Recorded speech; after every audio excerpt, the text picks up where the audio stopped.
criticism is about distinction, right? Distinguishing, separating out the wheat from the chaff. And I read just the other day, I reread a marvelous work of J.D. Salinger's, who we're about to. It's almost as if we've rolled away the stone and get to see, you know, the lost dialogues of Aristotle, the poems of Sappho. J.D. Salinger, who wrote, you know, stopped publishing in the 1960s. We're about to get more of his books. It's kind of this dream come true.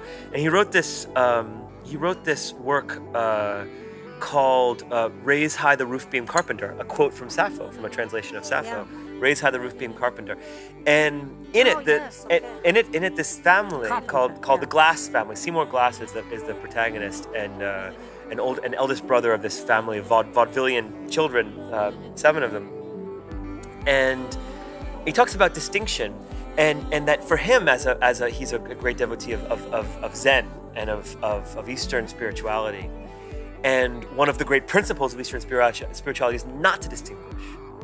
Yeah. That the most vulgar person on the metro is as holy as the Dalai Lama. That's what we were just talking about.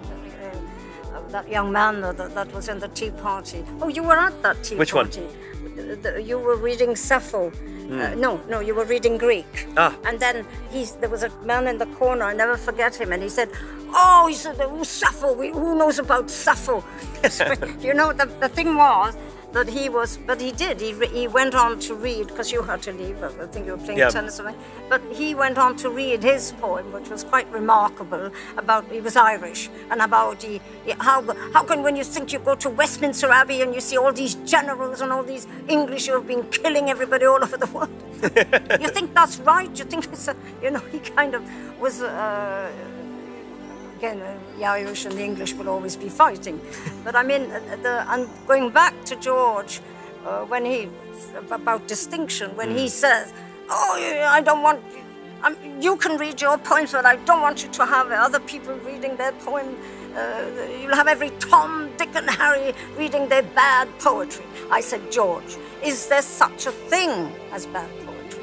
If you don't leave these people express themselves and tell them even if it's bad, I mean, even in badness, there's some germ of maybe goodness when you can, then they can find themselves, as you say, very simply, just telling them. And one man of 60 said, the first time anybody has ever asked me to read my poetry.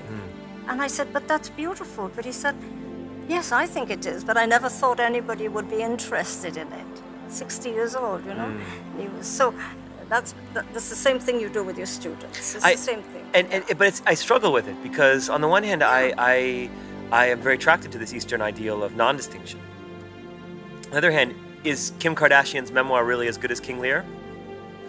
If it isn't, then you have to distinguish. And then we're back to this Western Homeric arete, the Greek word for excellence, the striving for something truly great and memorable and lasting and indelible and immortal.